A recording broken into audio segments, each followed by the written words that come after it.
Hello everyone, and welcome to live stream. Thank you for participating in conversation.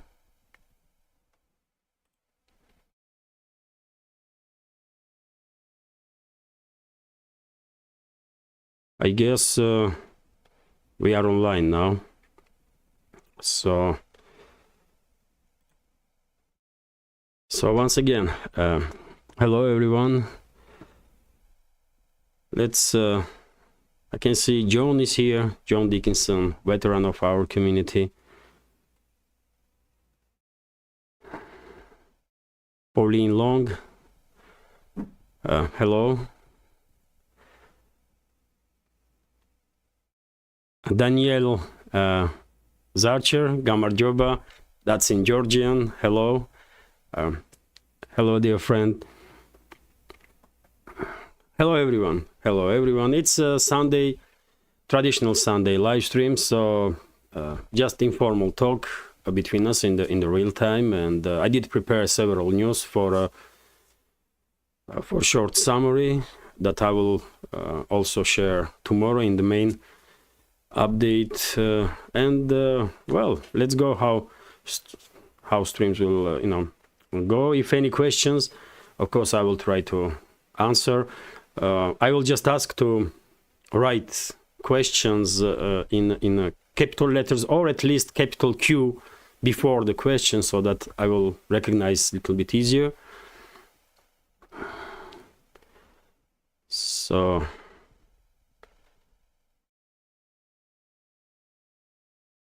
it's 35 of us right now at this moment, and hopefully more members of our community will join the conversation.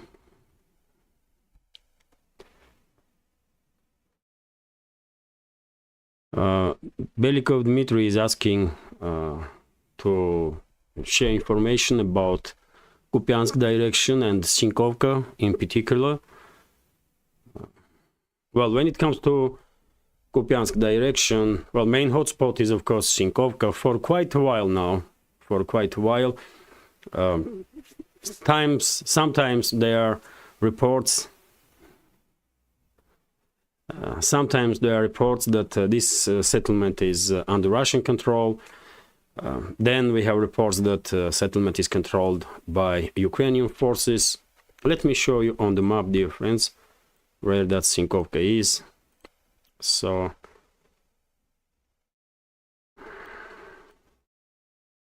this is Kupiansk city itself, and this settlement is here.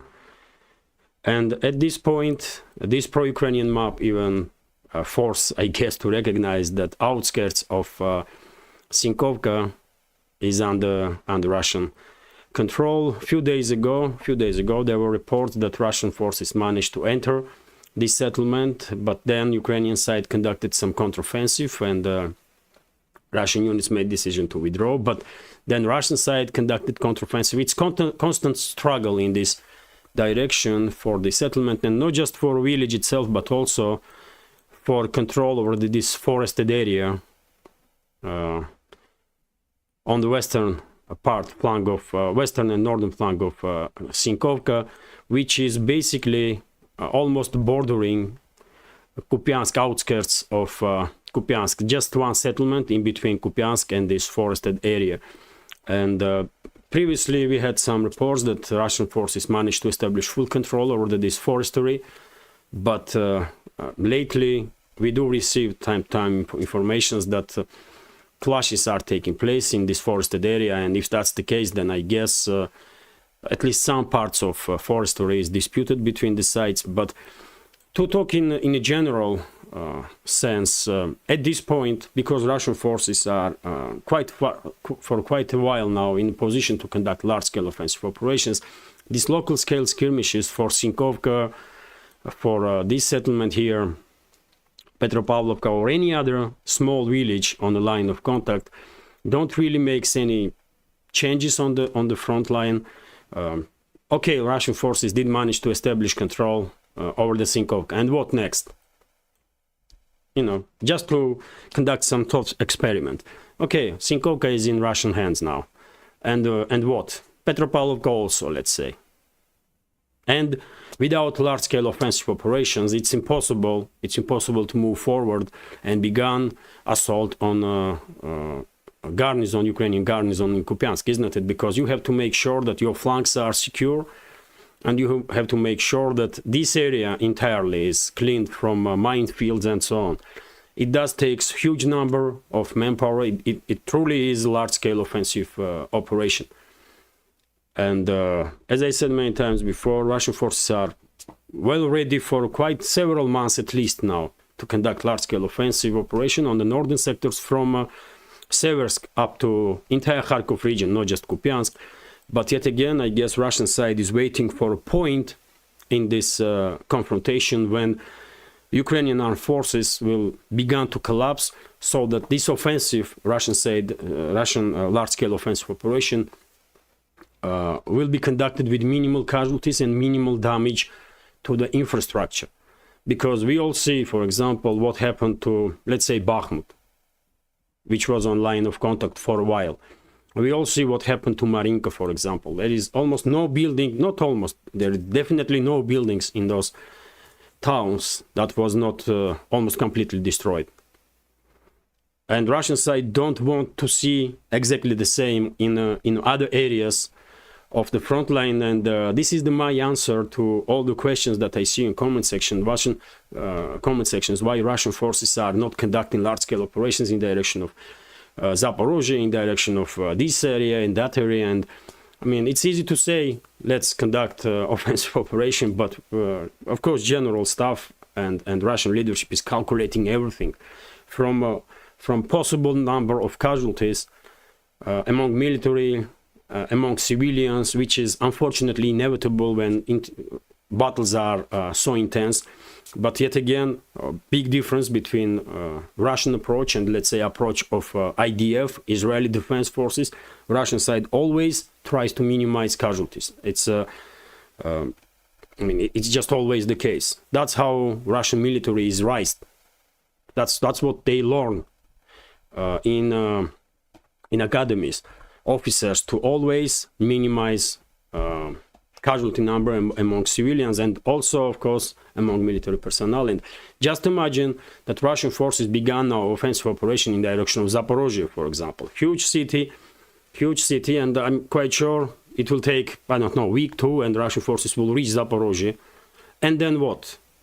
At this point, Ukrainian armed forces are not yet break down.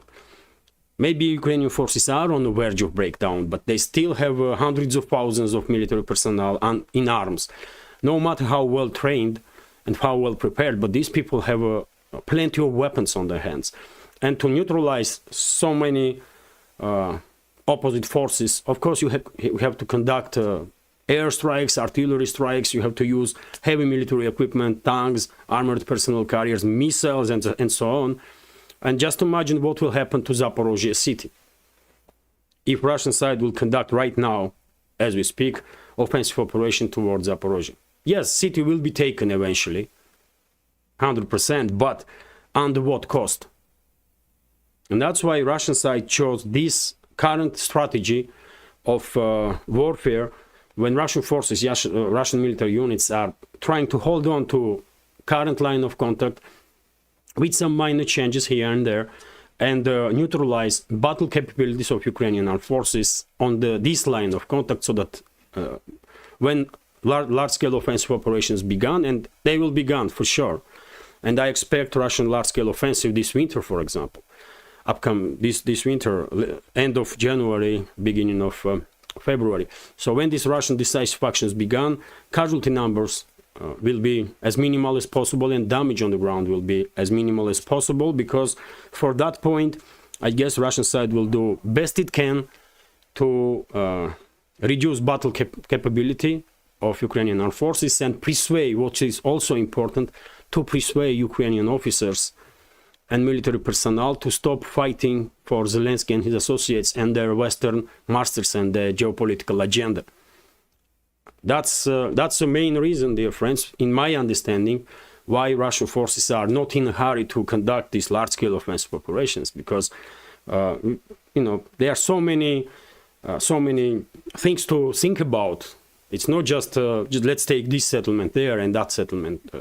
No, it's a complex issue, of course, very complex issue, and many factors are in discussion when General Staff, I believe, are preparing plans for offensive operations, as it's supposed to be. So when it comes to Sinkovka, yes, there are some clashes, local scale skirmishes around this settlement, but yet again, nothing in the scale that will influence overall situation on this sector of the front line. At this point, northern-eastern parts of Sinkovka, outskirts, let's say, of Sinkovka, is under Russian control, and the rest of the settlement is under control of Ukrainian forces, or we can say entire settlement is in a gray zone, and no one side has full control over this village, although at this point, Sinkovka plays no decisive role, really, or any other settlement, exactly because what I said initially. Even if Sinkovka is under full Russian control, what then? Without green light to conduct large-scale offensive in direction of entire Kharkov region, not just Kupiansk, but entire Kharkov region, not really makes any changes, any crucial changes on the front line. Who is controlling Sinkovka? Or any other settlement. For example, in Seversk direction, by the way, here, for so long now, I cannot even remember how many months now, there are clashes constantly around Belogorovka area. And why? Reason is exactly the same. If Russian forces will establish control over the Belogorovka right now or tomorrow, what then? Will Russian side begin offensive in direction of Seversk immediately? No. Exactly to minimize number of casualties and damage on the ground. So in this sense, I can quite understand strategy of Russian forces, which is quite effective, dear friends. We should never forget that since the beginning of special military operation, Kiev regime lost basically 3 armies. One army that Kiev regime had on the initial stages of military operation, second army, which was a mixed-up army, partially based on Western training and Western military equipment, and partially based on Ukrainian training system and the Ukrainian military equipment. And then we see third army have been destroyed during this so-called counteroffensive of Ukrainian armed forces in Zaporozhye and South Donetsk sectors of the front line, which was almost completely based on Western military equipment and Western training. And now Kiev regime is trying to create additional army, fourth army, which may again probably be mix of local weapons and training system and Western weapons and the training system. Although this fourth army also don't change overall outcome of this conflict. Dear friends, let me let me remind you that it's good that I click on that donation alerts now, otherwise I will forget about it. Dear friends, if you want me to not miss by mistake your question, or if you have a commentary, you can use donation alert platform. It's under this video in the description box, and write some question or comment, and simultaneously you can support my work. And you can also use Buy Me a Coffee, and during the live stream, if I see any questions on Buy Me a Coffee or on donation alerts, I will of course read that comment and or question, and I will try to answer. At this point, no questions on any of the platforms, so I will continue with the chat. So let's check questions here.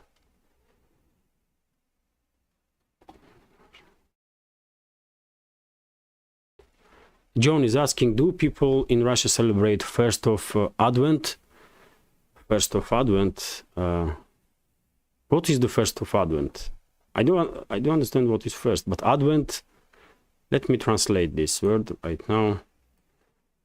Advent. Sorry, dear friends, but my English. Advent. Так. It's a kind of event or первое появление, first Advent. It.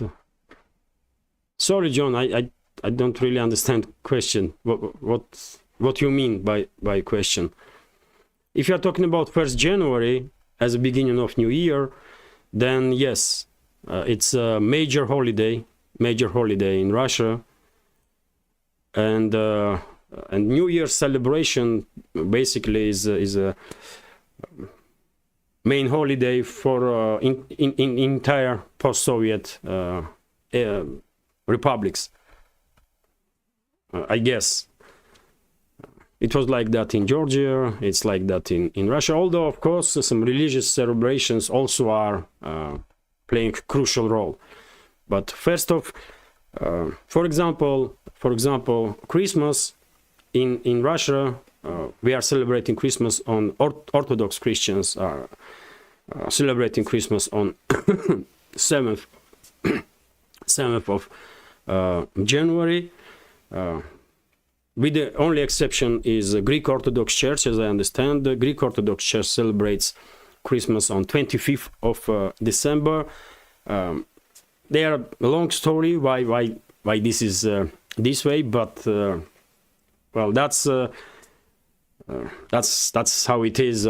We celebrate on 7th of November. It's a big celebration, of course.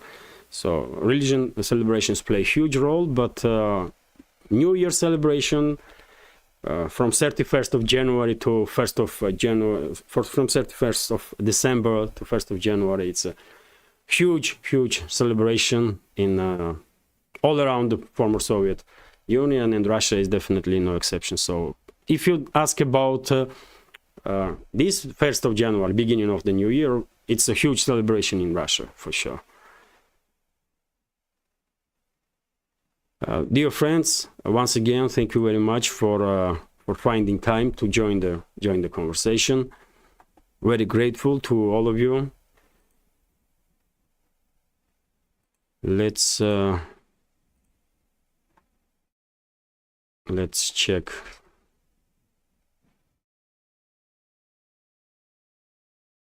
Questions. Sorry if I miss questions, dear friends.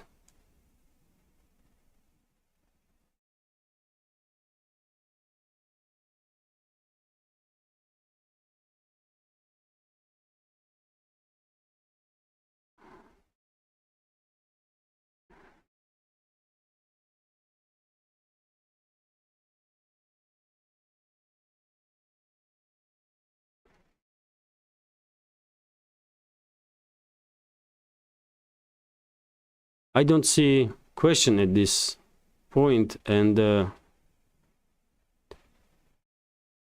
John is writing the 4 Sundays before Christmas are 4th Advent. Well, I didn't know that. Our question, David King is asking, what is Russian endgame for Ukraine? Well, my understanding is that Russian side will establish control over their entire, at least over the entire territories that used to be part of Russia and was given to Ukraine by different leaders of Soviet Russia, let's say. From Lenin, who did give almost half of the Ukraine to modern Ukraine, just gifted it, to Khrushchev, who gifted Crimea for whatever reason to Ukraine. So modern Ukraine, by the way, was created basically this Soviet officials, because Without all those territories that was gifted to Ukraine, modern Ukraine would be like, I don't know, 10 times smaller than it is right now. So end game is to establish control over all the territories that used to be part of Russia, and several Russian high-ranking officials did say this, that liberation of Donbass, Zaporozhye and Kherson regions are just the beginning. I remind you, dear friends, that Odessa, for example, is a Russian city and always was a Russian city. It's during the Russian Empress Ekaterina, that when Odessa was created, and all the cities around it. So Odessa is Russian, and I'm 100% sure that after this conflict will end, Odessa region will become under Russian control and then part of Russia. I can say same for Dnipropetrovsk region, and I can say same for Kharkov region. Chernigov and Sumy regions also, by the way, and Kiev also, because after all, Kiev is a mother of all Russian cities, and used to be known in the world as a capital of Kievan Rus, isn't it? So that's my understanding, that once this conflict will end, vast majority of modern Ukraine will be controlled by Russian forces, and the western regions of Ukraine will be controlled by western neighbors of Ukraine, Poland, Hungary, Slovakia, maybe, and Romania. And that's the end game, really. Russia, with this step, Russia will at least secure as much as possible its European part from possible aggression of NATO.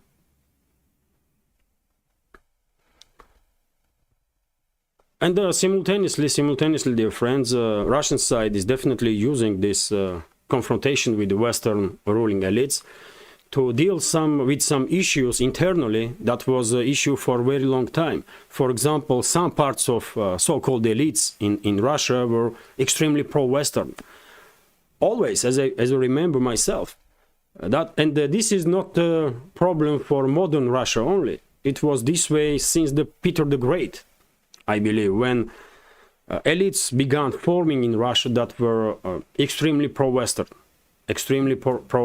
And just remember 90s and the Yeltsin, when these pro-Western or Western-controlled elites had entire Russia in their hands. What they did to country was broken, country defaulted, country was in the total mess. 90s, that's why nobody likes to remember 90s in Russia, and also in many republics of former Soviet Union, because it was a very, very difficult times, dear friends. You cannot imagine how difficult 90s were.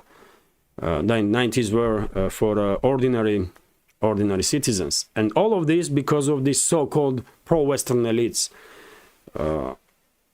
But they are neutralized now, little by little, but they have been neutralized. People did realize that in reality, West don't really cares about all these official statements about pluralism, democracy, human rights, and so on. They want territory. All they want is control over the territory and resources of Russia. Everybody understands this, even these pro-Western, so-called pro-Western elites. And they are very... I don't even hear about them no more, because...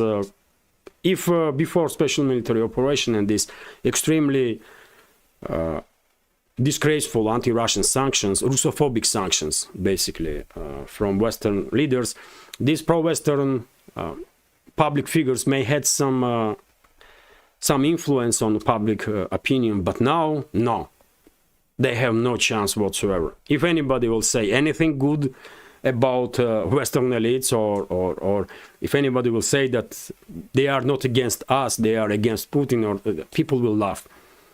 People will laugh, because I don't think sanctions on that was imposed in Russia did hurt Putin in any way whatsoever. In any way whatsoever. If these sanctions are hurting ordinary Russians, And it's always the case. It's always the case historically. These Western sanctions usually are hurting ordinary people, and it's intentional because Western ruling class thinks, and it seems like they're unable to learn really. They think that if they pressure ordinary citizens in this country or that, they will force them to rebel against their government and basically destroy their own country with their own hands, within sight, from within. But in Russian case, it did not work.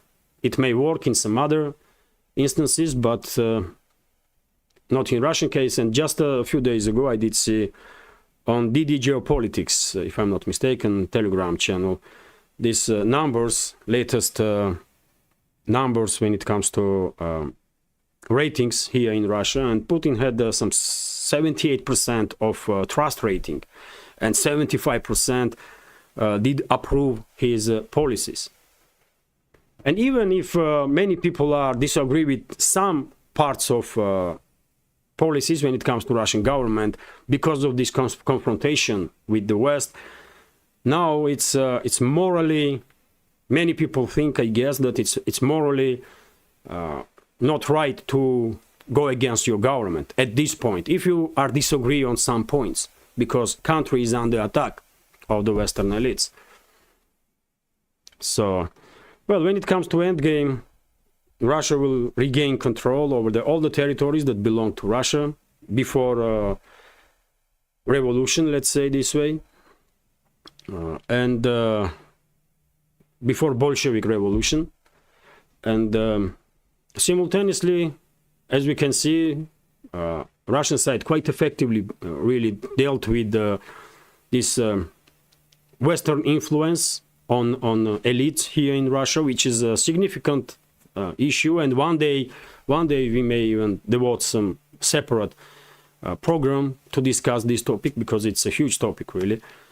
Simultaneously, Russian economy is learning how to deal with the issues that was created by Western sanctions, and many companies are now heavily investing in Russian economy, in production here in Russia, which is also a great deal.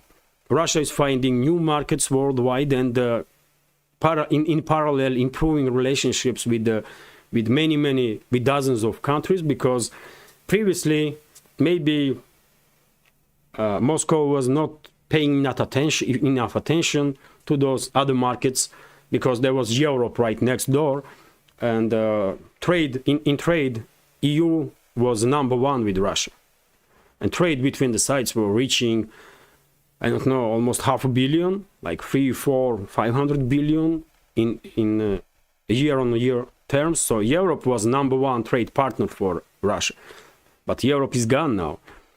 So Russia is forced basically to rebuild its own economy, to rebuild its industrial capacities, and improve, to invest in modern technologies. And just recently, Putin not randomly said that one of the main tasks now for Russia is to become a fully independent in technological terms, because unfortunately for now, Russian economy is still dependent on import of foreign technologies or high-tech goods from the foreign countries, including the West, by the way. Let's say Siemens is #1, as I understand, in production of turbines. You may don't think about turbines that often, but turbines are crucial, because those huge, massive turbines are used in power stations. And that's from where electricity comes, and I guess many Russian companies will love to have technologies that Siemens has, as a result of decades and decades of heavy investment. And now Russian side is also investing in technological field, which is great. And of course, China at this point is definitely in a place that can provide technological support when it's needed. But to be technologically independent, it's a main task for Russian government, and it's the right approach, in my understanding.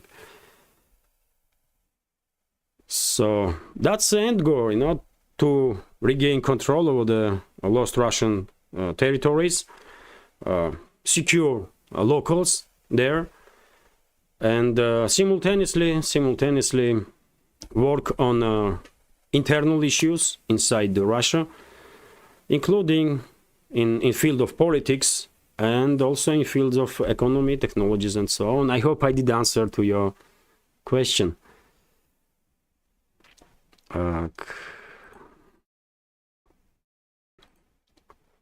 Questions? Oh, I have a question. Ruski Brat, thank you very much for your donation. Hey Levan, have you seen Western generals like Ben Hodges and David Petraeus severe coping after their predictions about magnificent victory of the Ukrainian offensive were dashed to pieces? It's comedic. Well, I did not see latest interviews of these people, but I know I did see several of their statements before, and I was quite surprised, really, because these generals, this is high-ranking generals, and I was thinking to myself, how these people become generals if they are unable to do some simple analytics based on even on information from open sources? And I guess they have and they had during their active duty information that is classified, and still they were making such crazy statements that I was really surprised. I can expect such behavior from politicians because politicians do say some crazy stuff constantly, but I did not expect that this high-ranking decorated generals in the West will begin act like I don't know, man, like political prostitutes, let's say. But they did, and I guess they did it because they want to have some contracts with defense contractors, a military-industrial complex, and they have, I believe, maybe they want some additional finances. They want to sell some books or be invited on CNN and MSNBC to talk that crap, and that's what they did. So they forget about dignity, and they forget that they're representing U.S. military, for example, in case of U.S. generals, and they should act with respect to the army, and not behave like a political prostitute. But I have no respect for such a people, man, ever, anywhere. But latest videos I did not see of them. I'm gonna check on YouTube, dear friends, after this live stream. I wonder what explanations they are finding now to justify themselves. It's crazy. Thank you very much, Ruski Brat, for donation and for a question. Let me check also mail.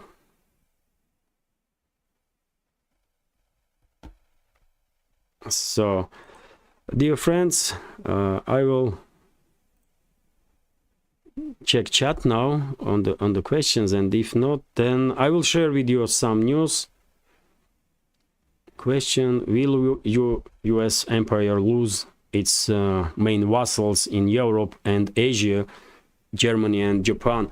David King is asking. No. Unfortunately, U.S. has such a grip on Germany, let's say, that I'm afraid in foreseeable future there is not even slight chance that German society will manage to regain control over their countries. And same we can say about Japan. Both countries are still occupied by U.S., dear friends. Russia withdrew its forces from Eastern Germany, but U.S. never did. So both countries are under occupation. They may not saying it openly, but that's objective reality. And just take a look at the politicians in the Japan, for example, or in the in the Germany. Do you will ever think that someone like Annalena Baerbock will be foreign minister of Germany, one of the major countries in Europe, in the Western world, let's say, and the major economy in Europe? Would you ever think that that is even possible? I will not, but Annalena Baerbock is a foreign minister of Germany. Scholz, I mean, how you can comment on Scholz, really?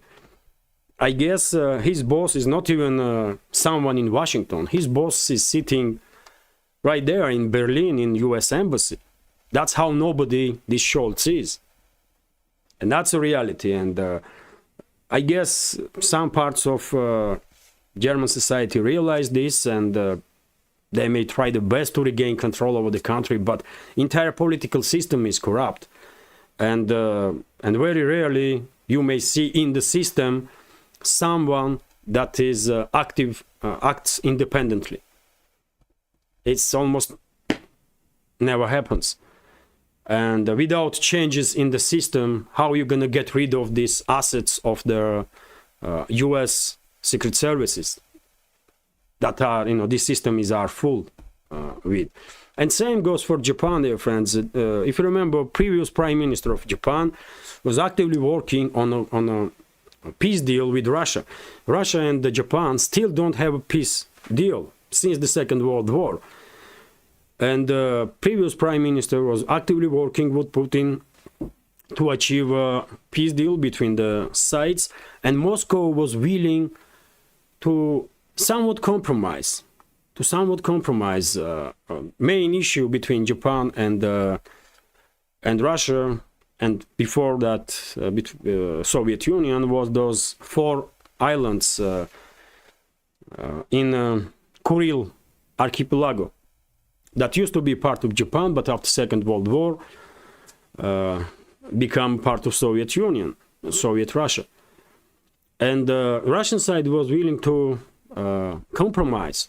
And Japanese fishermen, for example, were allowed to fish, to work in the waters around the island, which is a big deal, isn't it? But there were some, other topics that sides would find agreement, but then Washington intervened, prime minister was removed, and someone else was put in his place. I don't even know name of current Japanese prime minister, but whoever he is, relationships have deteriorated between Russia and Japan like never before. So that's my answer. Not Japan, not Germany will not regain independence from Washington in foreseeable future, for sure. And that's quite unfortunate, really, because if you remember, dear friends, in 2000s, Moscow, Berlin, and when Schröder was chancellor in Germany, and Paris, when who was president in France at the time? Jacques Chirac, I believe. And at the time in 2000s,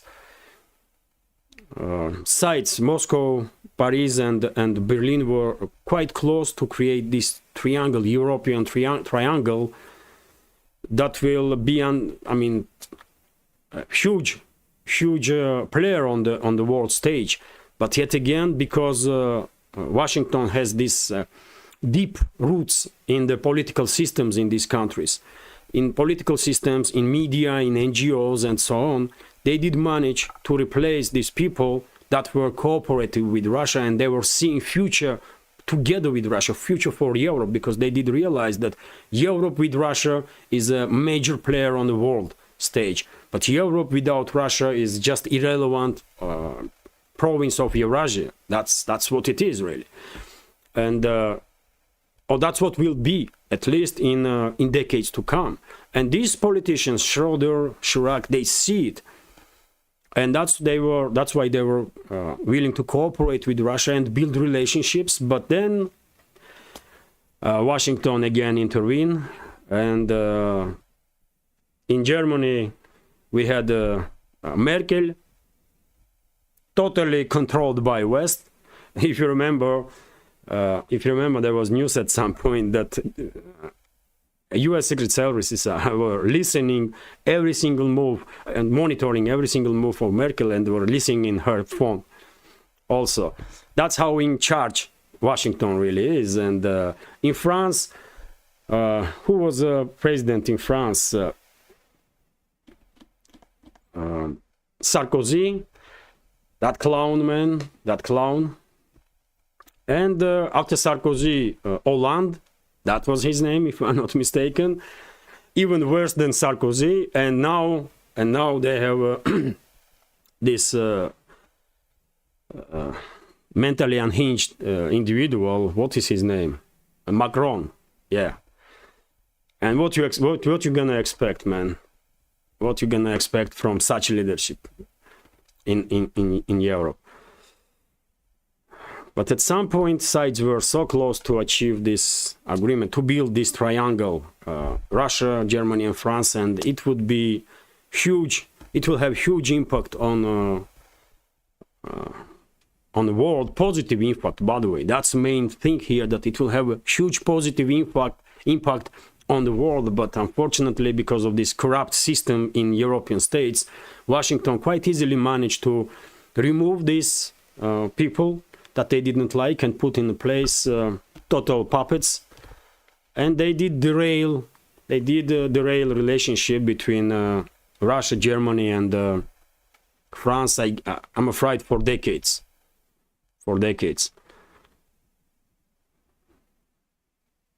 It's really unfortunate, but that's how I see it anyway. Our friends from Germany or from France can share opinion, or from Japan. I hope we have members in community from Japan also. Let me see. Yes, we have.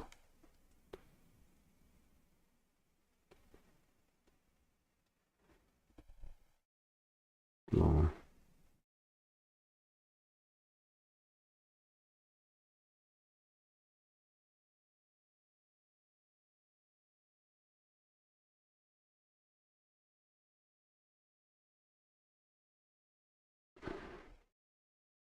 Questions. I don't see questions really. Let me check here, and then I will share with you, dear friends, some news that I did prepare, and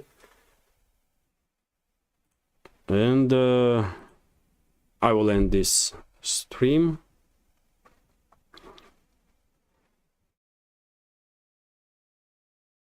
Okay, so how many of us now? 158 of us, dear friends, on the stream. Thank you very much. Thank you to all of you, dear friends, for finding time to participate in the live stream. And now let me share with you some news that I prepared for short summary, and we can continue then with Q&A. RIA Novosti reported today, dear friends, this afternoon, that Russian armed forces did destroy command and control point of Ukrainian Air Force air defense systems, air defense in which region?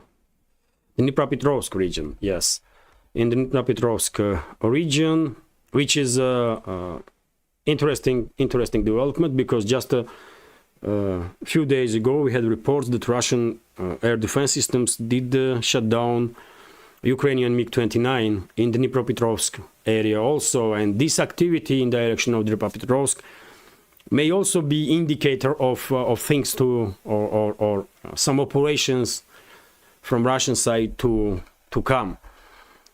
Also, dear friends, Mayor of Kiev Klitschko continues to do this spree of interviews, and he continues to make some statements, some strong statements towards situation in Ukraine, and he was asked about political ambitions.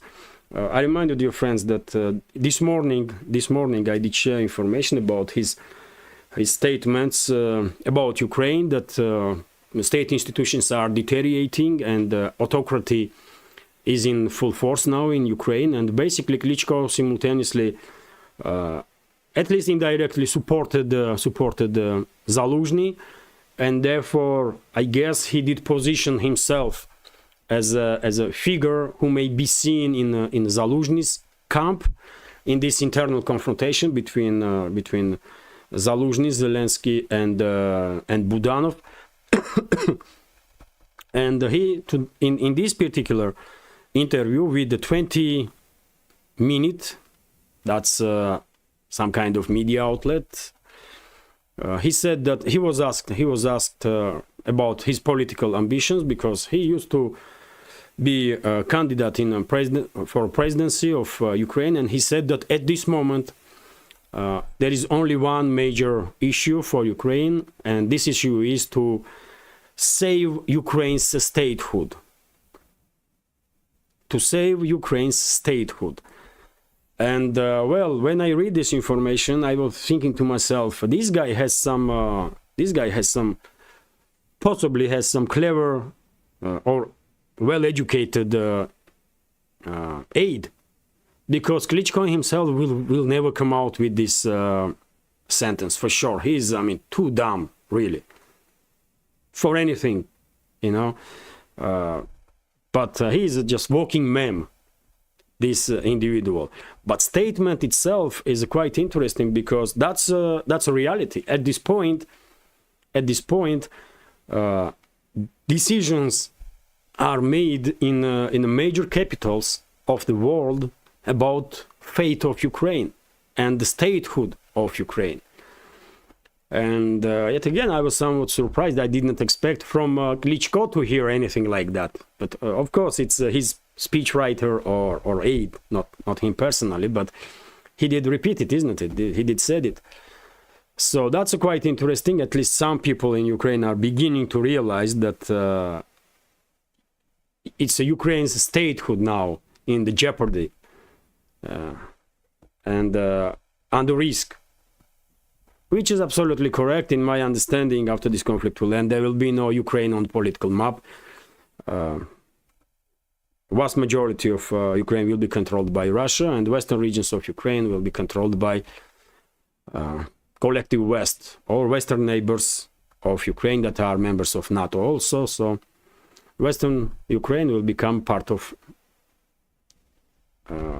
NATO influence, and eventually part of NATO when they will officially be integrated or reintegrated in the countries that those territories belonged before Second World War, namely Poland, Hungary, Romania, and maybe Slovakia, if Slovakian and Hungarian governments will work out on some issues, which countries should control which territory in the western Ukraine. Also interesting news, RT is reporting that chairman of the U.S. Joint Chiefs of Staff has said that conflict in Ukraine, conflict between Russia and Ukraine will not have a purely military solution. That's a statement from Charles Brown, this head of U.S. Joint Chiefs of Staff, during his appearance at the Reagan National Defense Forum at Simi Valley, California, on a Saturday. Brown was asked about the possible outcome of the fighting in Ukraine, whether it would and will give, whether it would and end with Kiev retaking everything that they like to get back, on which some other kind of negotiated truce with Russia will be implemented. And his answer was that this conflict has no pure military solution, which is basically recognition, quite direct recognition that not in this world and not in this universe Ukraine will, or Kiev regime will ever be able to regain any control over any territories. Kiev regime will just lose. That's how it is. Kiev regime will just lose more and more territories that will be liberated by Russian forces. And RIA Novosti is reporting that head of British diplomacy, David Cameron, plans now to persuade U.S. leadership that support of Ukraine is a crucial stuff, and the U.S. should continue this support. Yet again, statement for public, I guess, a statement for public, because if David Cameron was briefed on a decent level since he became a foreign minister, then he will probably know that at this point, main topic of negotiation is between major capital is when and how Ukraine will be divided. That's it. That's a major topic. And if he knows this, then this statement is just for the public. But if he don't know this, then, well, some surprises are waiting for him. For sure. RT is reporting that Ukrainian military has failed to achieve any breakthroughs on the battlefield over the past several months, but the West should stand by the countries by the country regardless of that. NATO Secretary General Jens Stoltenberg has argued, well, yet again, statement just for public, because they did push this narrative that Ukraine gonna defeat Russia, Kiev regime is victorious, Zelensky is a new Churchill, and that kind of crap, that they are basically hostages of their own propaganda at this point. These public figures or puppets that were put up front of cameras by real rulers of the West, and they have no other options other than continue to push this crazy narrative, in which at this point I'm not quite sure that even die-hard supporters of these anti-Russian policies are believing in the West. As I said, man, information, man, best thing we can do as humans probably is to share as much information as we possibly can, as much accurate information as we possibly can, because better we know, better decisions we make. That's my understanding. Better we informed, our decisions are more calculated, more based on factual information, and more accurate and successful. And hopefully Western societies, step by step, little by little, but will begin receiving more and more informations from independent sources, and at some point majority in the West will wake up and demand answers from their elites, and at that point maybe we will see some crucial changes in political systems in the West, in elites, so-called elites in the West, because it's necessary.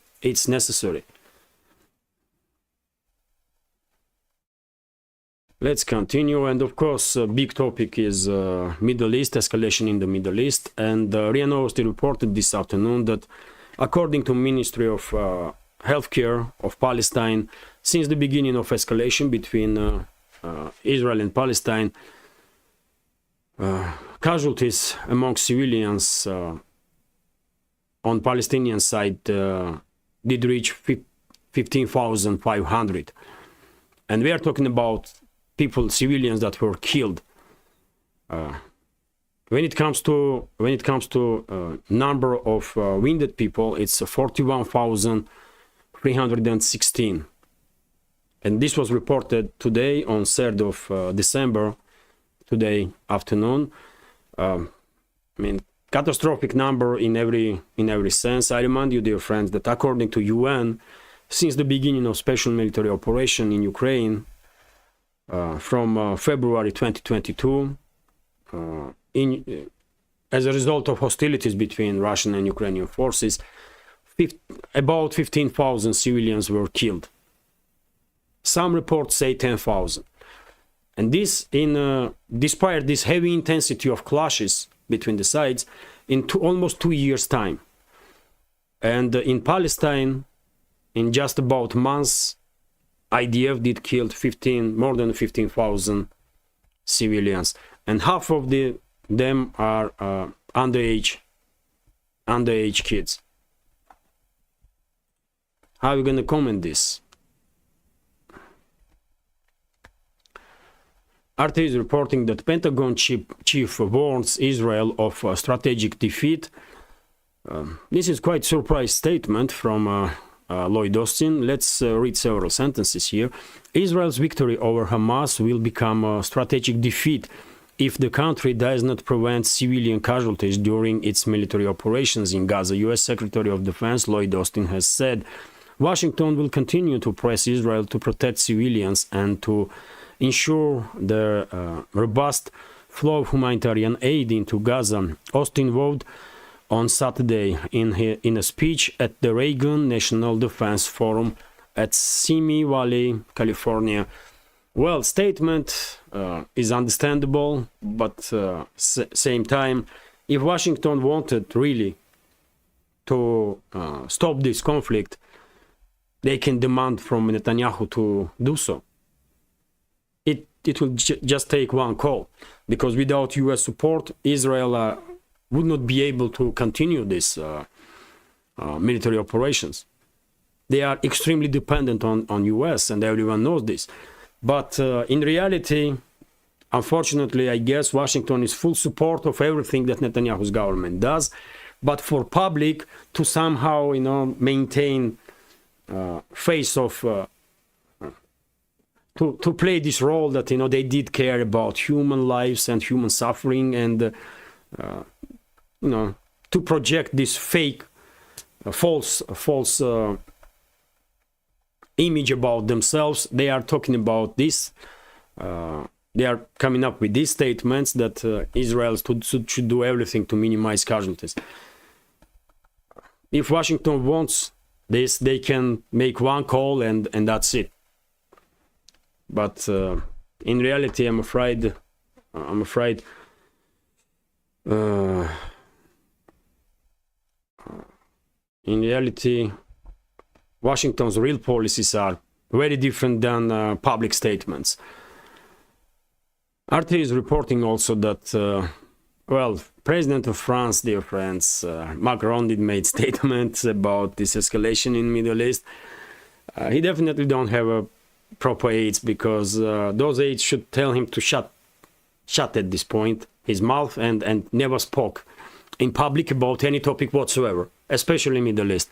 After what he did just recently, when one day he criticized Israel for a high number of casualties among Palestinian civilians, and in 2 days' time he began retreating his own statements, and he called President of Israel and began somehow explaining himself.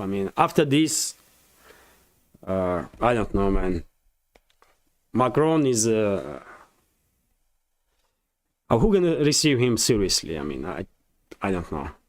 I feel sorry for France, man. I feel sorry for France that they have such a leader. Truly, honestly, man, I feel sorry for France. They are very unlucky when it comes to presidents.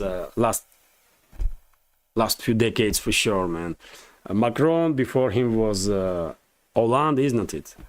Also clown.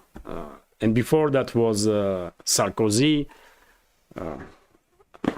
Come on, man. But let's read news anyway. So French President Emmanuel Macron has urged Israeli authorities to more precisely define the end goals of the war with Hamas, while arguing that their stated aim of totally eliminating the Palestinian militant group may result in a years-long conflict. Macron's comments came after Israeli Prime Minister Benjamin Netanyahu vowed on Saturday to continue with the ground offensive in Gaza until all its objections are achieved.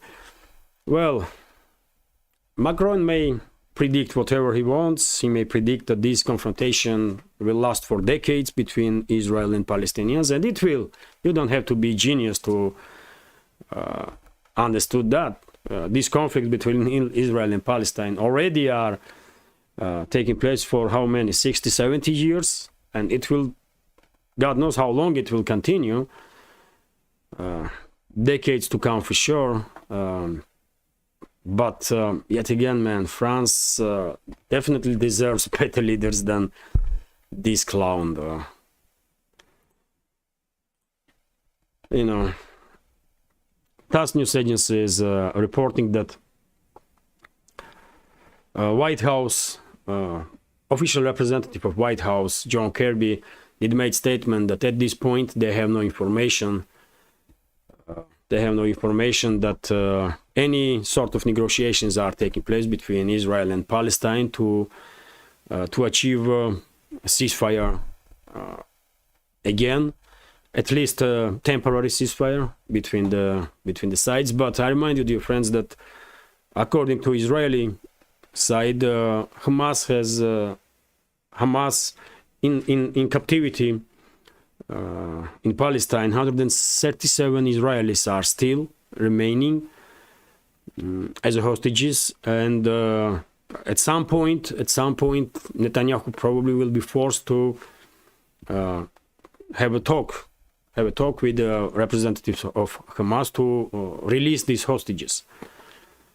So maybe at this exact moment there are no negotiations between the sides, but it will be sometime in the future, I guess. And I will share this information also in this short summary. RIA Novosti reported that US warship, by the way, USS Corny, did become under attack of drones and missiles,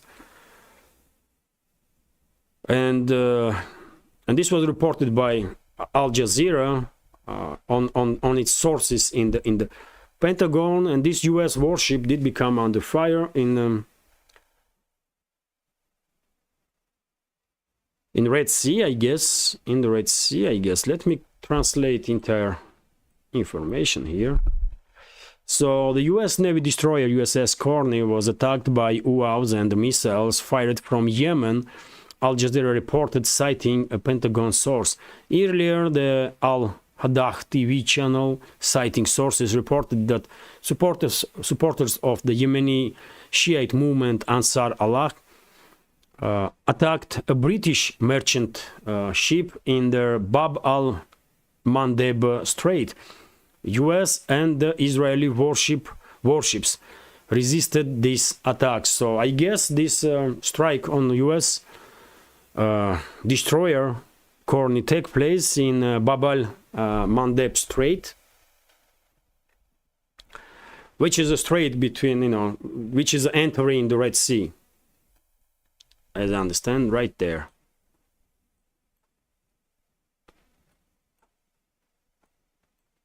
That's it, man.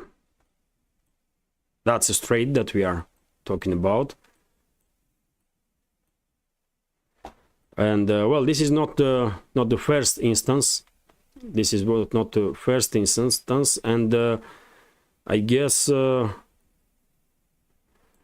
the last when Yemeni forces, Yemeni Houthi forces, are conducting strikes on NATO, on warships of NATO member states, let's say this way, and also on the merchant ships that are moving towards Israel or out of Israel. And this is it for now. For a short summary, I hope you will find this informations interesting. And well, let's check chat. Let's check chat now. And if there is any questions, I will try to answer. If not, then I will end this update. Let me also check here.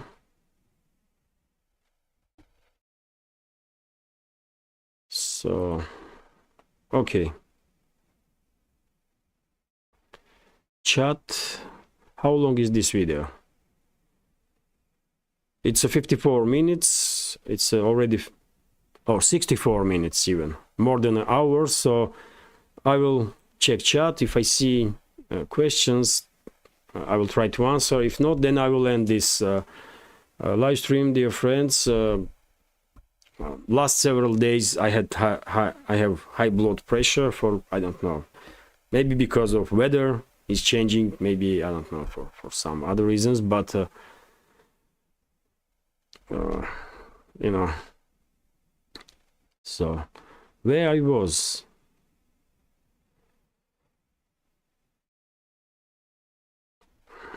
question.